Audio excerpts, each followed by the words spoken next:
오늘은 하나님께서 거하실 처소라는 제목으로 말씀을 받습니다. 성도들이 받는 복 중에 최고의 복이 뭘까? 여러 가지 우리 한국 사람들이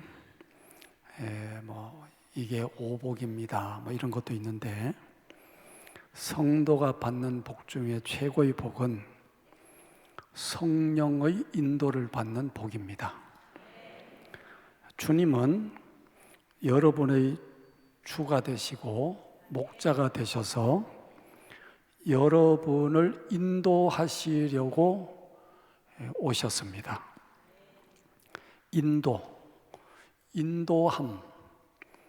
인도함이 없는 삶이라는 것은 그 자체로 저주에 해당합니다. 사람들이 점을 보러 간다든지, 또 장난 삼아서 손바닥에다 침 뱉어가지고 두드려 보고죠, 이렇게 한다든지 이런 게 전부 다 이게 뭐지 우리들의 삶이 그렇게 하찮고 우리들의 삶이 그렇게 되는 게 아니죠. 우리들의 삶은 정확하게 인도자가 계시다는 거예요. 나침판이 없이 항해를 하는 배는 없습니다. 요즘 내비게이션이 나와서 운전하기가 참 편리해졌습니다. 어디든지 주소만 치면 이제 그것이 아가씨가 나와서 잘 이렇게 인도를 잘 합니다. 그죠? 그 아가씨 말만 잘 들으면 이렇게 이제 잘 인도를 받는데, 제 친구 목사 중에 길치가 있습니다. 길치. 음치가 있듯이 길치가 있습니다. 길을 잘 못 찾아요. 그래서 약속 시간이 되면 매번마다 참 늦어요. 그 이유는 안 오면 이렇게 이제 우리가 전화를 하면 오다가 그만 길을 잃어서 어디를 또 뱅뱅 돌고 있다는 얘기입니다. 그런 친구에게 이제 내비게이션이 생겼으니 얼마나 좋은 일입니까? 그리스도인들이 그와 같습니다. 그런데 그리스도인들이 성령의 인도를 받으면서 살아가는 복 중에 복을 받았는데, 많은 그리스도인들이 이 성령의 인도하심에 대해서 매우 무관심한 부분이 있어요. 하나님이 우리를 인도하시길 뭘 인도하셔? 그래서 예수를 믿지만 몇 가지 규칙을 지키는 것으로 자기가 성도로서의 삶을 산다는 생각을 많이 하게 되는 겁니다. 평소에는 자기 욕심대로 자기 임의대로 늘 살다가 주일날 교회 한번 나가서 예배 드리면 그게 성도의 삶인 줄 그렇게 생각하는 경우들도 많이 있습니다. 그래서 자기 생활 속에 인도하심이 무엇인지 느끼지 못하는 그런 안타까운 현상도 많이 있습니다. 규칙을 따라서 예배를 드리고 규칙을 따라서 어떤 것을 하는 것도 중요하지만 우리 기독교인의 삶은 그것보다 훨씬 더 복된 겁니다. 매 순간순간마다 주님께서 우리를 인도해 주신다는 성령의 감동과 성령께서 우리를 이끌어 가시고 우리를 지키시고 우리를 보호하시는 인도하심이 있다는 사실을 여러분이 믿으셔야 합니다. 오늘날은 영적인 대혼란기에 우리가 살고 있다는 사실도 우리는 주의 깊게 관찰해야 됩니다. 어떤 이들은 영적으로 막연하게 어떤 선사의 글을 읽고 또 그들의 강의를 듣고 또 마음의 위로가 되고 그래서 그렇게 살고 있다는 얘기를 듣게 됩니다. 이런 현상들이 다방면에서 나타나고 있지요. 요즘은 유튜브 세계에 들어가면 거기서도 희한한 일이 많습니다.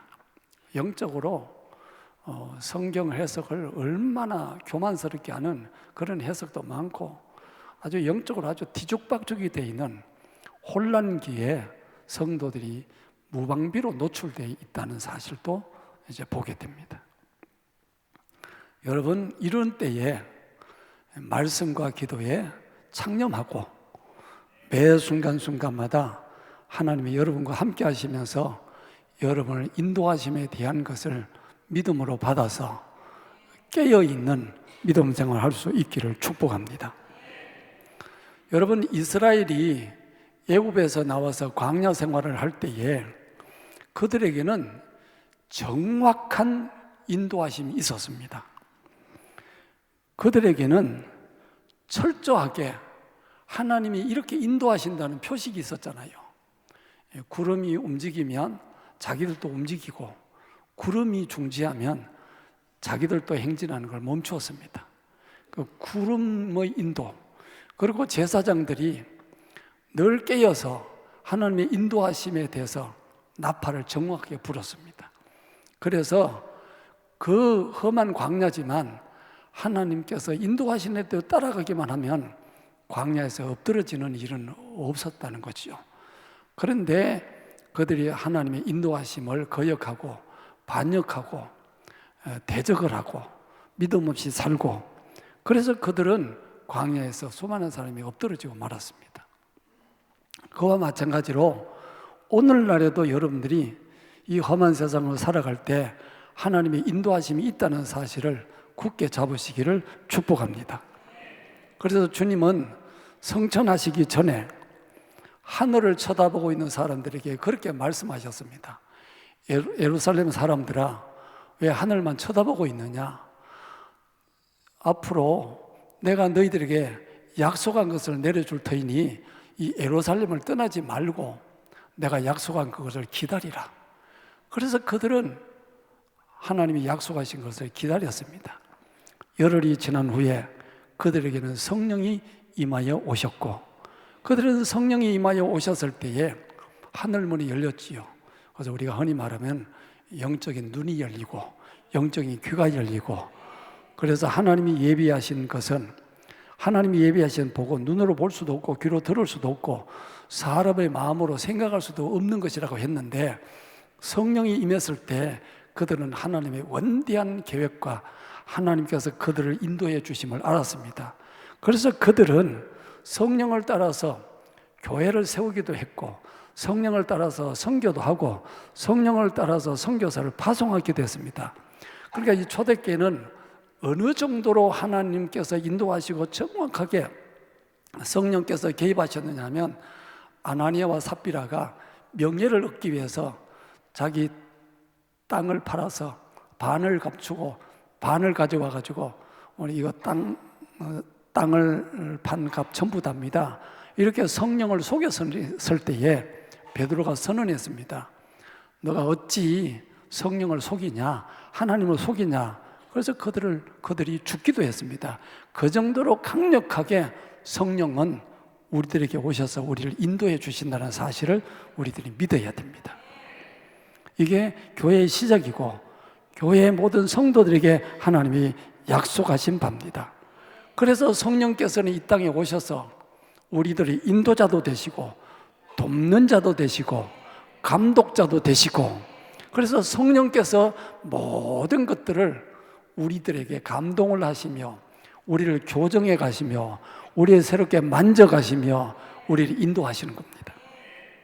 그래서 성도들은 무시로 성령 안에서 기도할 수도 있고, 성령 안에서 우리가 기도하면서 우리가 구하는 것을 하나님 앞에 얻을 수도 있는 그 특권을 가지고 있는 겁니다.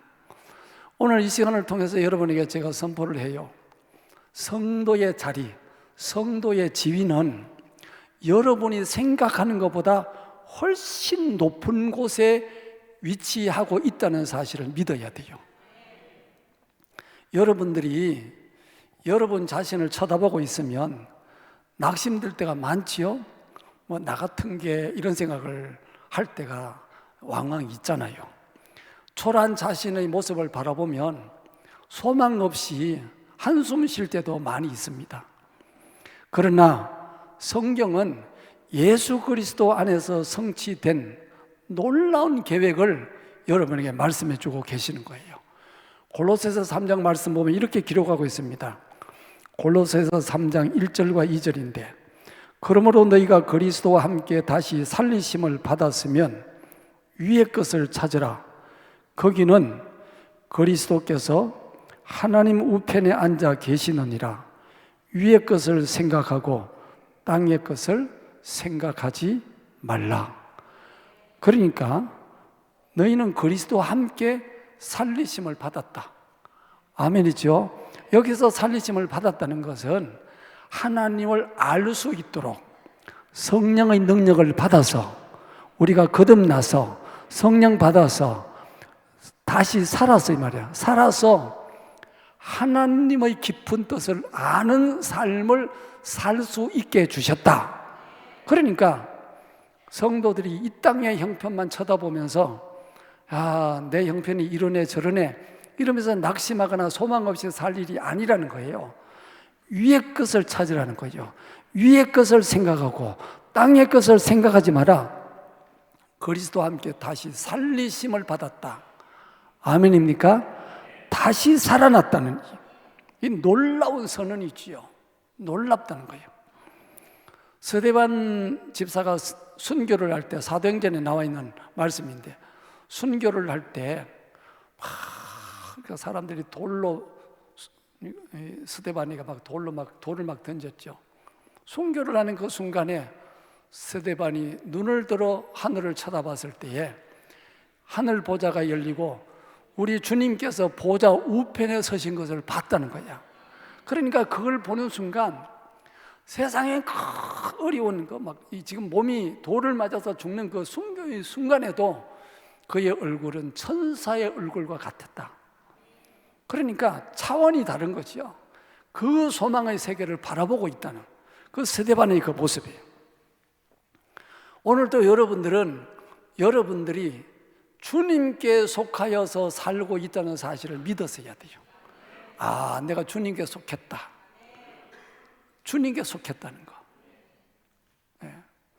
이 주님께 속했다는 것, 하나님께 속했다는 것, 하늘의 시민권을 가졌다는 것, 이거 얼마나 놀라운지 모릅니다. 제가 해외를 처음 나갔던 때가 한 30몇 년 전입니다. 그때 이제 해외 나가서 이렇게 이제 다른 나라 사람들이 만나잖아요. 그러면은 우리를 보면 일본에서 왔냐 이렇게 물어요. 일본에서 왔냐? 아니라고. 이러면 중국에서 왔냐? 아니라고. 코리아에서 왔다 이러면 남한인지 북한인지도 잘 구분을 안 하려고 그래. 그때 88 올림픽도 다 지나고 그랬음에도 불구하고 88 올림픽 지나고 이제 몇 년 후에 제가 해외 나갔거든요. 그런데도 이 한국 여권을 가지고 이렇게 나가보면 배를 거 아니야. 그런데 요즘은요 확 달라졌습니다. 한국 여권이면 아주 넘버원입니다. 전 세계 어디를 가도 넘버원입니다. 또 물건 사러 들어가도 굳이 그 나라 말을 안 해도 돼요. 한국말로 몇 마디 하면 막 귀를 쫑긋하면서 금방 한국말을 알아들어요. 그 사람들이 한국 사람이라고 하는 걸 막 그렇게. 왜냐하면 자기들이 물건 팔려면 자기들이 내 말을 알아들어야지.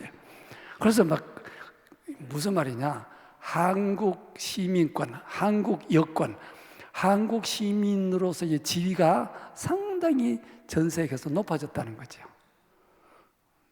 여러분은 해외도 안 나가고 이러니까 그냥 나가면 그래요. 한국 사람 상당하지요.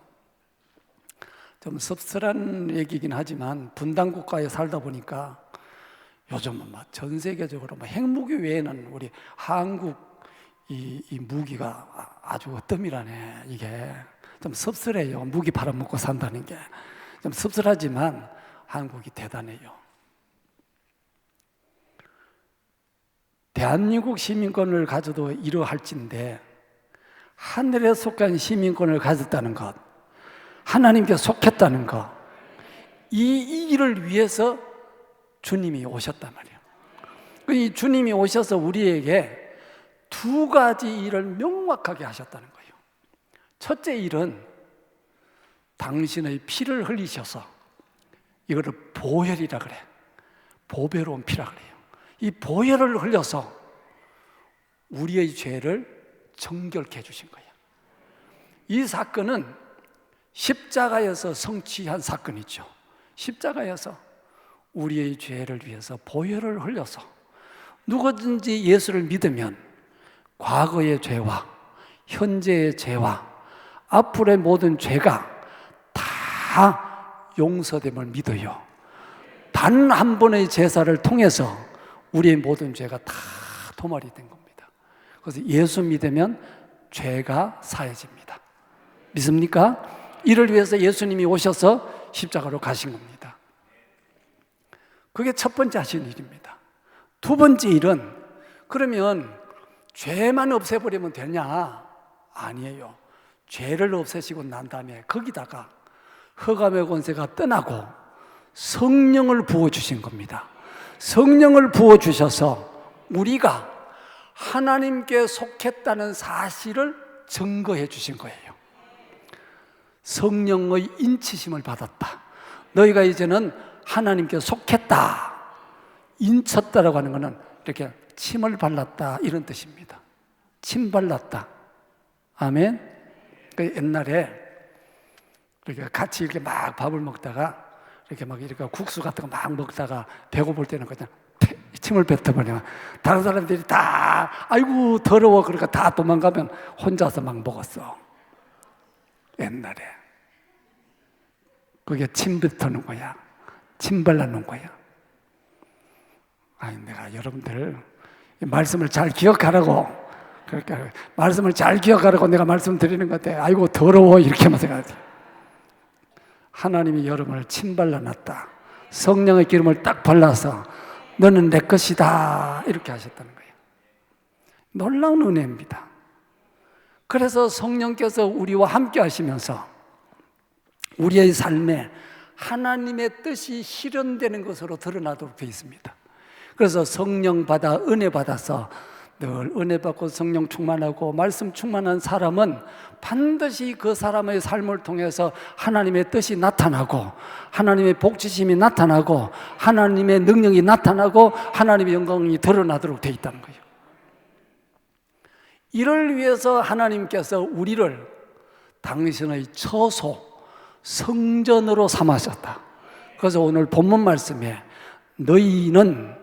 너희가 하나님의 성전인 것과 우리는 하나님의 성전이다. 우리가 하나님의 성전이 되어서 두 번째로 하나님의 성령이 너희 안에 계시는 것, 성전이고 성전이 성전되는 이유는 하나님의 영이 우리와 함께 계시다. 놀라운 일이지요. 놀라운 일입니다. 이거보다 더 놀라운 일이 없습니다. 여러분, 하나님께서 여러분을 성전 삼고 계시다는 것, 이게 복입니다. 제가 가끔 비유를 들어서 드리는 것 가운데 하나가 속리산 정이품송. 속리산 정이품송은 임금이 지나가다가 그 나무 그늘 아래서 쉬다가 너무 좋아서 너 벼슬 정이품해라 이랬다는 거잖아. 그래서 벼슬을 받은 것이 됐으니 과거 시험 보러 오다 가다는 사람 그 정이품 소나무 앞에 가가지고 나보다 높으니까 거기서 이렇게 어르신이냐고 이렇게 인사를 하고 그랬다는 건데, 그 임금이 이렇게 딱 이렇게 그것만 해도 그 정도 대우를 받는데 여러분의 대우는 어떠할 건가? 하나님께서 여러분을 성전 삼고 침 발라 놓은 거니까 마귀는 한 길로 왔다가 7길로 도망간다 이 말이지. 그러니까 이 성전된 삶이 얼마나 놀라운 거냐는 거지. 그 다음에 두 번째 말씀이 있다고요. 그 16절 말씀만 보면서 뭐 이렇게 생각하는데 17절 말씀에 그러므로 누구든지, 여기 그러므로가 사실은 빠졌네. 그러므로 누구든지 하나님의 성전을 더럽히면 이 말이야. 그러니까 하나님의 성전을 깨끗하게 해야 된다. 그래서 심령 속에 누구를 미워한다든지 뭐 질투한다든지 악한 생각을 한다든지 이런 건 없어야 되겠죠. 죄 짓는 지 없고 정결하게 성령의 인도를 따라서 성령을 회방하지 말고 성령을 거역하지 말고 성령님께 순종하고 자기를 정결하게 하고 늘 주님의 인도하심에 깨어 있어야 된다. 이 일을 성취하시려고 주님이 오셔서 십자가 모진 고통을 당하시고 우리를 구원해 주셨는데, 이 놀라운 복을 우리에게 주셨는데 이거를 누리는 것이 주님께 영광 돌리는 일이다. 주님께 기쁨을 드리는 일이다. 잘 살으라고 그렇게 애써서 고생해서 이것도 도와주고 저것도 도와주고 막 이랬는데 엉뚱하게 막 살면 얼마나 속상하겠어요. 그렇죠?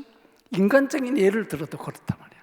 하물며 당신께서 하늘 영광 보좌를 버리시고 이 땅에 오셔서 우리를 살려서 잘 살으라고 보혈의 피를 흘리시고 또 저 혼자 내버려두면 또 잘 못 살까 봐 성령으로 오셔서 우리와 함께 주시면서 우리를 잘 살으라고 그렇게 말씀하시는 그 주님의 뜻을 생각할 때에 우리가 인생을 대충 살 수는 없다.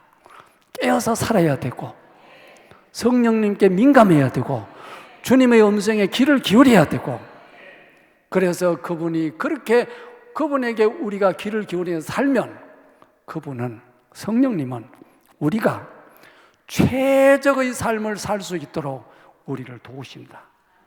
이 사실을 꼭 믿는, 아름답게 살도록 만들어주는 그 주님의 손길을 꼭 믿는 여러분 되기를 주의 이름으로 축복합니다.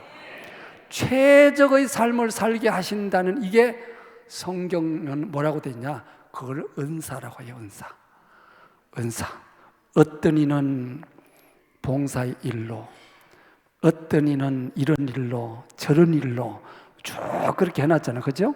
어떤 이는 이런 걸로 직분도 이런 거 다 이렇게 역할도 다르고 서임새도 다 다르지만 중요한 것은 주님께서 그를 초소로 삼고 그를 쓰신다는 거야.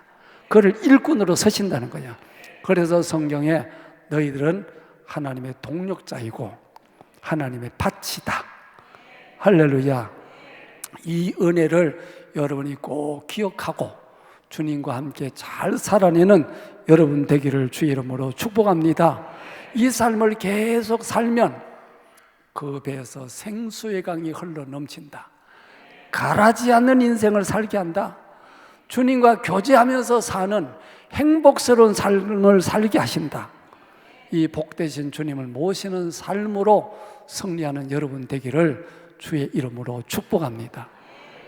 십자가를 바라볼 때마다 잘 살아야지, 내가 정신 차리고 살아야지, 잘 살아야지. 그런데 내가 잘 살고 싶은데 주님이 약속하신 성령님 나에게 충만하게 해주세요. 은혜 주세요. 그러면 주님은 두 가지 일을 위해서 오셨다고 했잖아요. 그렇죠? 죄를 없애주시는 일, 그리고 성령을 부어주시는 일, 이 두 가지 일을 통해서 우리가 주님을 잘 모시고 살면 하나님이 영광 받으신다. 그래서 사도 바울은 우리 그리스도인의 삶을 딱 정리했습니다. 마시든지 먹든지 무엇을 하든지 하나님의 영광을 위해서 사는 거다. 그러니까 인생의 목표가 딱 돼 있단 말이에요. 이 목표를 향해서 달려갈 줄 아는 여러분 되기를 주님의 이름으로 축복합니다.